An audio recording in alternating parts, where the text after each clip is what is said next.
Between jagged glaciers and secluded valleys, isolated villages and slowly drifting icebergs, Greenland is truly the home of giants. Follow us on our journey as we explore the natural wonders of one of the last wild places on Earth.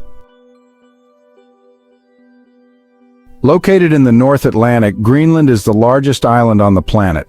Its vast interior is completely covered by a massive ice sheet, making it entirely inhospitable. Every single one of its roughly 56,000 inhabitants lives along the coast, almost all of them in the west. Our journey, however, took us to the sparsely populated East Greenland, one of the largest wilderness regions in the world. In fact, there are only 6 settlements in the Tasilak area, but thousands of kilometers of untouched coastline. To get there, we boarded a plane in Iceland, and within 1 hour and 45 minutes we approached the icy realm of Glacier. Stepping onto Greenlandic soil, we were welcomed by the gravel runway of Tasilak Airport. Our luggage soon arrived, carried not by conveyor belts but by a forklift. The surrounding scenery gave us our first glimpse of the majestic landscapes awaiting us. We hadn't reached our final destination yet, though, as one more flight lay ahead. This time our journey continued by helicopter. As we lifted off, we passed the small settlement of Tasilak, home to just around 220 people. Looking out across the horizon, it was easy to see why the airport was built here. Flat land is scarce. Everywhere we looked, towering mountains dominated the view, their peaks draped in snow and glaciers. Only 8 minutes later, we approached Tasilak, the largest settlement in East Greenland. After collecting our backpacks at the heliport, we were quickly shuttled to our first accommodation.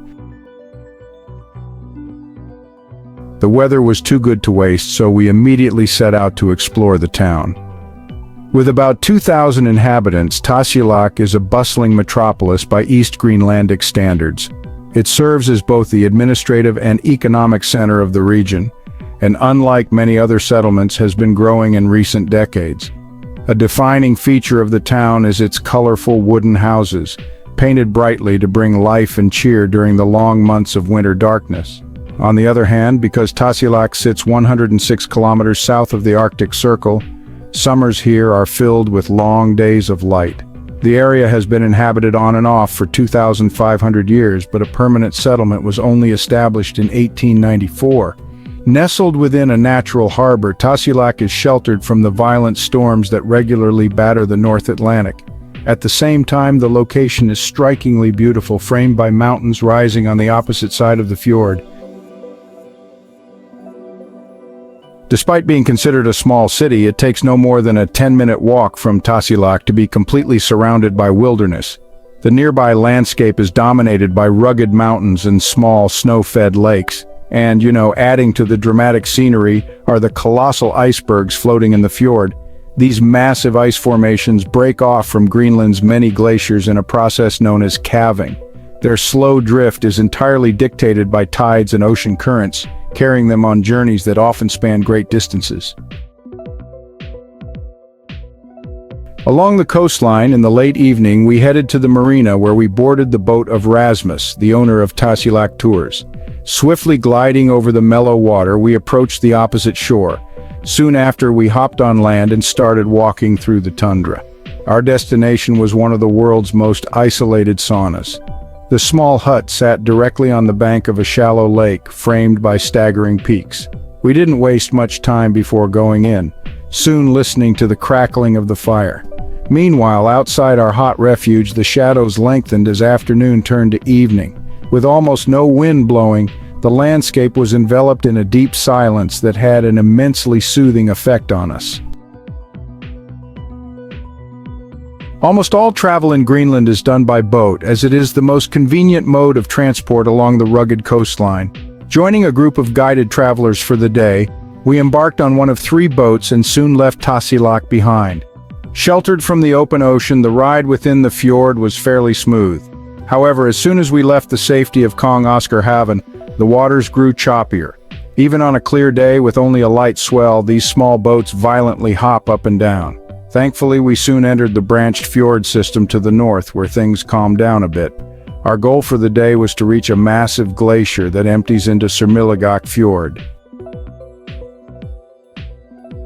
First, however, we visited the eponymous village along the fjord shore. Home to fewer than 200 people, Tinet is one of 6 settlements in the area. Its name means beautiful glacier fjord, hinting at the sights awaiting us. On a short walk around town, we caught a glimpse of life in such a remote village. Most locals still follow a traditional lifestyle of hunting and fishing, which, given the location, is the only way to survive. Shortly after, Tinet lived up to its name. Lofty peaks along the shore were crowned by countless snowfields and glaciers, creating awe-inspiring scenery. But the greatest sight of all waited at the end of the fjord. Standing at 40 meters, this towering wall of compressed snow was gigantic. At its mouth, the Knud Rasmussen Glacier is 2.5 kilometers wide and stretches for more than 25 kilometers inland. The sheer scale of this cold-hearted leviathan is almost unfathomable, really. Even harder to grasp is the fact that it is merely a remnant of the great ice ages when frozen emperors ruled the north. Holding dominion over large parts of the northern hemisphere, their reign lasted for eons, making life nearly impossible. Today, Greenland is one of the last strongholds of these frozen giants, though even here their power is dwindling. To appreciate the glacier's height, we cautiously approached the icy rampart. This was not without danger, as tons of ice can suddenly tumble into the fjord. Yet, gazing at the sharp teeth of the glacier's mouth was staggering. Eventually, we left Knud Rasmussen behind and continued toward our next destination. The fjord we passed through was as smooth as a mirror, reflecting the mountains in perfect symmetry. It was also home to an exceptional iceberg. Not far away, we prepared to go on land, where we encountered a stark reminder of modern destruction in an otherwise untouched wilderness.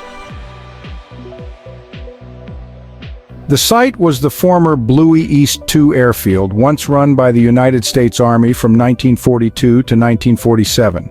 Initially, it was planned as a refueling station for planes heading to Europe. However, as elsewhere in East Greenland, building a long enough runway proved difficult, so the base mostly served as a meteorological station. After World War II ended, Ikatek, its local name, was decommissioned. But instead of cleaning up, the United States Air Force abandoned machinery and some 200,000 empty oil drums.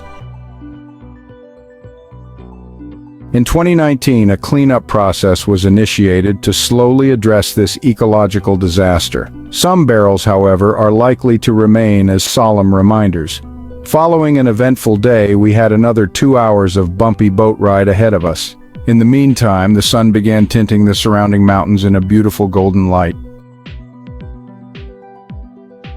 The next morning, we woke to the patter of rain on our window. Outside, the scenery had completely transformed, with heavy clouds veiling the landscape. Spending the day around town, we visited the local museum, learning more about Inuit culture. We also stopped at the local workshop where artists carved sculptures called tupalak.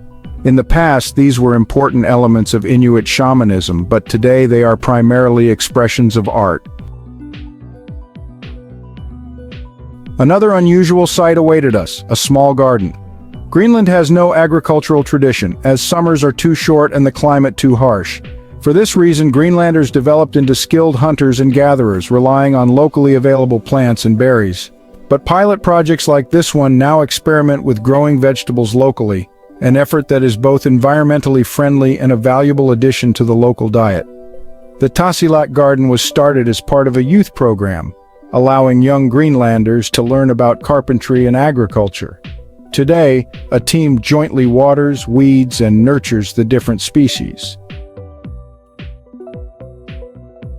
While there are certainly roads within Greenlandic settlements, to date, there isn't a single road that connects 2 towns. The longest road here in Tasilak, for example, is just 3 kilometers long. This means that if you want to visit another town, you either need to go by plane, helicopter, or much more commonly by boat, which is what we are about to do right now. Walking around town in full backpacker mode, we headed to the harbor once more, where we soon loaded all our gear into a small boat. Saying farewell to Tasilak for the next couple of days, we set off around Tasilak Island towards the settlement of Tinet. Both ocean and sky were a dull gray, but our spirits remained high. Taking a short pause, we went ashore, not quite knowing what to expect.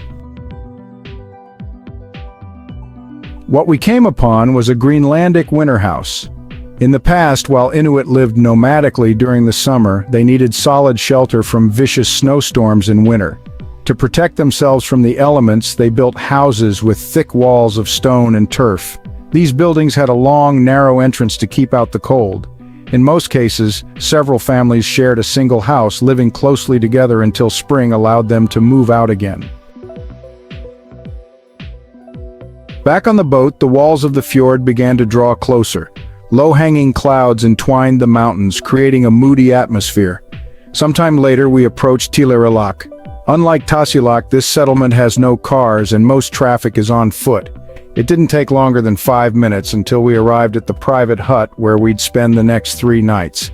Inside, we found all the essentials we needed: electricity, a heating system, and several beds to choose from.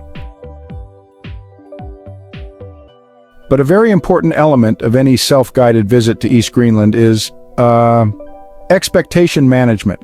For starters, you shouldn't expect any luxury. As an example, the private hut we are currently staying in here in Tinet in this remote village does not have running water. Instead, we collect our fresh water from the local silo.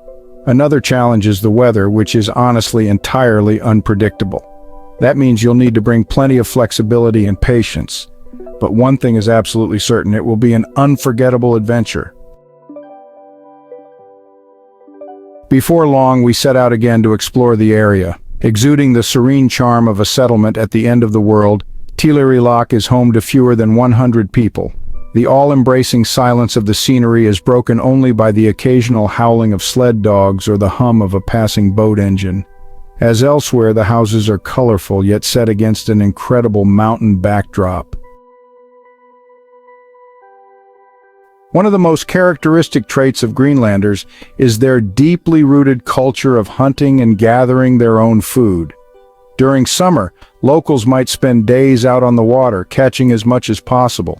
Their lifestyle is almost entirely geared toward hunting seals, gathering berries, and fishing. Wandering around town, it is therefore common to spot fish drying on wooden racks. These fish are often conserved for the long winter months, when it becomes much harder to collect food. Aside from Tasilak being a tranquil village in the middle of nowhere, there is another good reason to come here. Sitting directly along Fjord, the settlement is known for its otherworldly views. I have rarely experienced a landscape as captivating as this ice fjord. Standing here, I can hear the constant sounds of the ice, the cracking noises when it shifts, or the deep rumbling when massive chunks of ice tumble into the water. And what is even more striking, in the distance lie several glaciers, and behind them the vast Greenlandic ice sheet. So today I think we will do one thing and one thing only: stand right here and behold this magnificent scenery.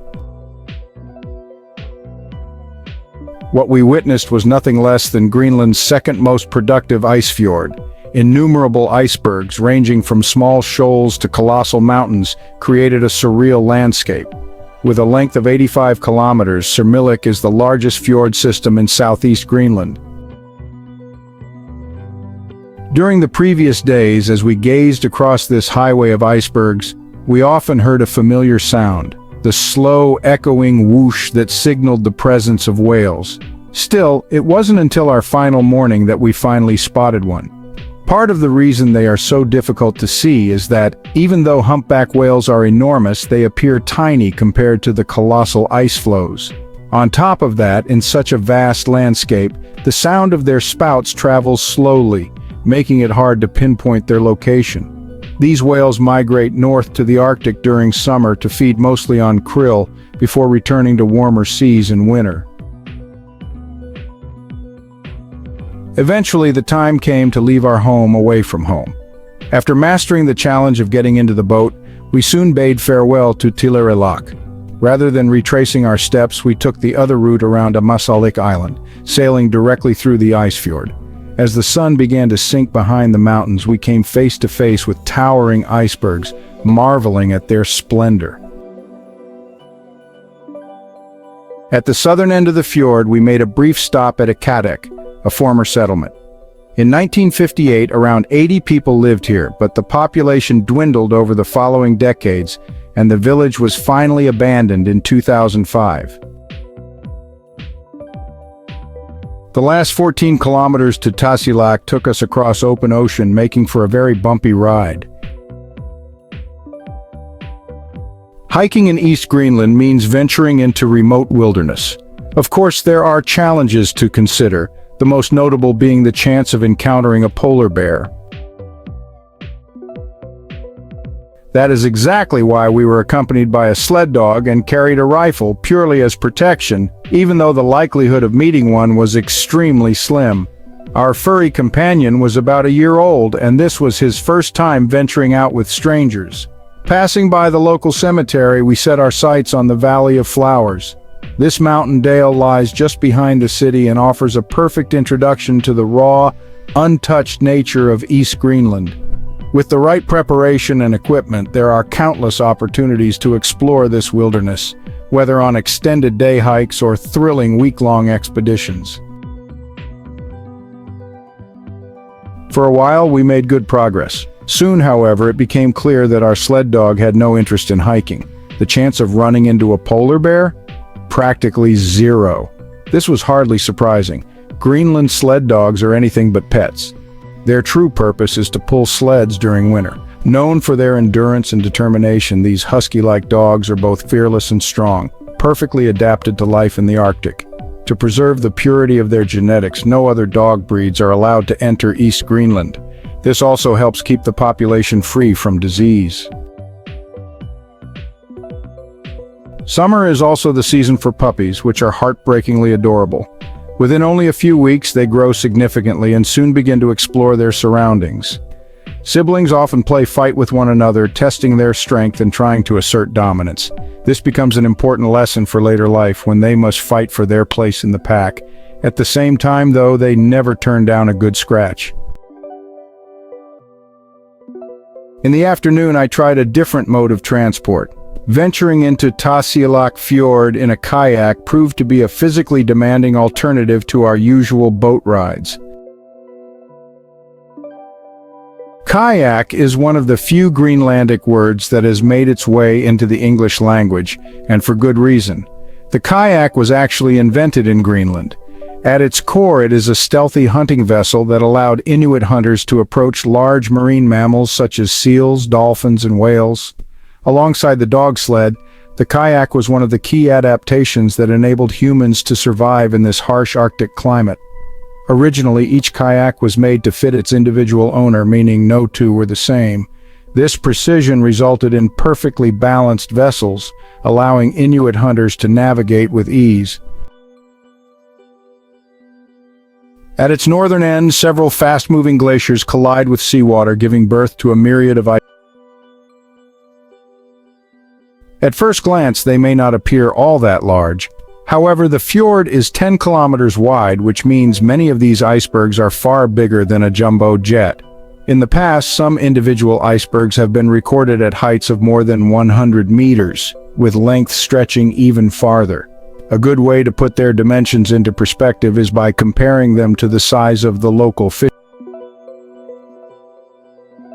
Most of the larger chunks can easily reach an age of 3 years or more, drifting ever so slowly toward the open ocean. What is truly mind-boggling is that only a small fraction of each iceberg floats above the surface, while up to 90% remains hidden beneath the water. The fact that they float at all can be explained by their lower density compared to seawater. Another characteristic of Greenlandic icebergs is their irregular shape, making them a fascinating subject for photography. Standing over the fjord for hours, we were spellbound by the slow, almost hypnotic dance of the icebergs. It is difficult to imagine how this scenery could possibly become any more beautiful.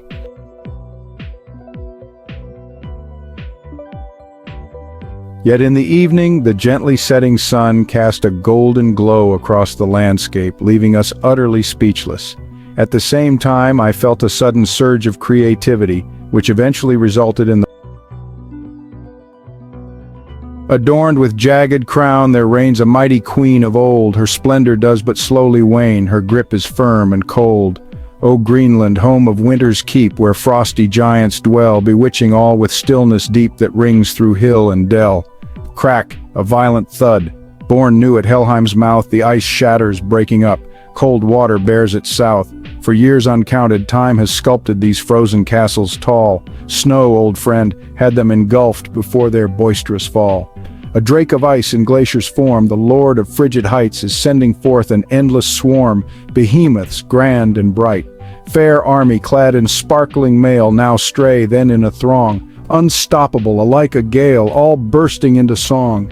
Kalaallit Nunat, beloved land, we are thy brightest gem. But now the open ocean calls, and we must leave thy realm. Below so vast a wondrous sky, this journey takes us far. From Icefall's tongue we march to die, led by both moon and star. Amid the northern lights we dance, like children free of woe. 'Tis but our only chance, to seek the sea we go. August parade, yet bound to wither, past misty mountains proud. The tide brings tidings, go now thither where storms do roar aloud. Kalaallit Nunat, O dearest queen, long hast thou given us home, but now the open ocean's seen, and we must leave thy throne. All day long we were fortunate enough to marvel at the magnificent scenery of the fjord below. Now that darkness has fallen, the icebergs are no longer visible.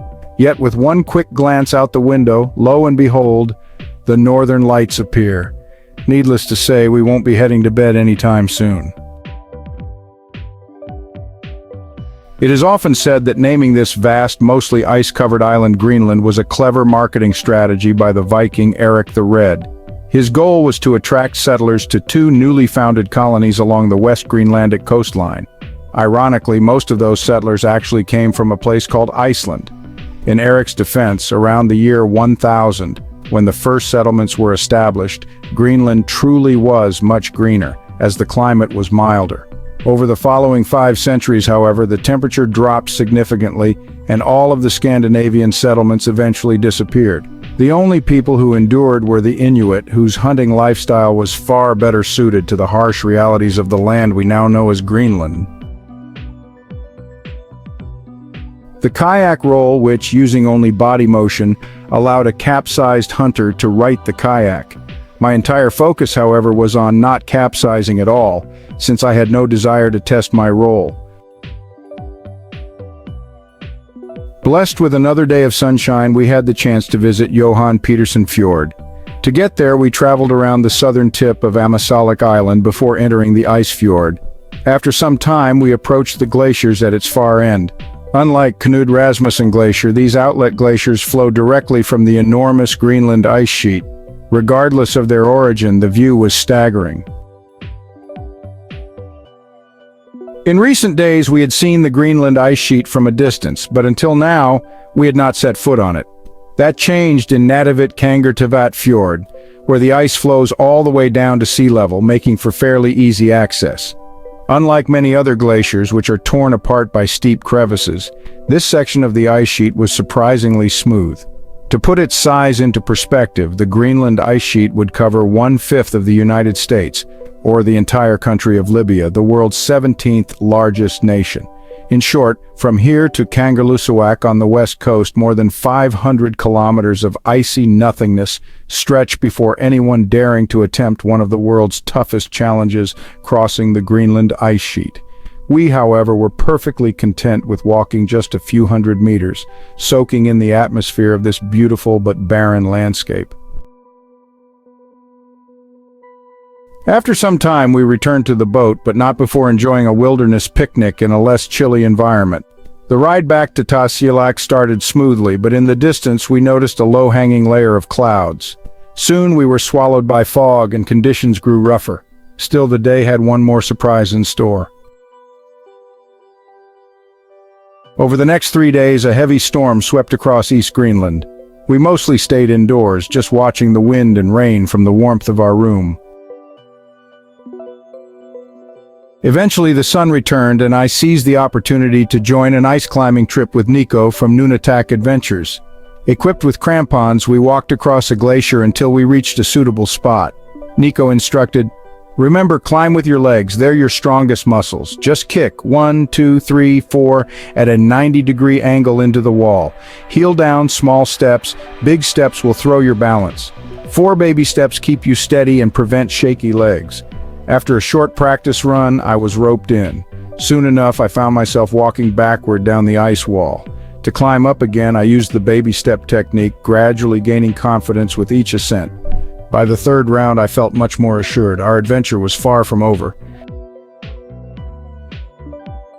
Following a hidden access way, we entered a spectacular ice cave, a natural gem discovered by Nico himself, and the only ice cave in all of Greenland open to tours.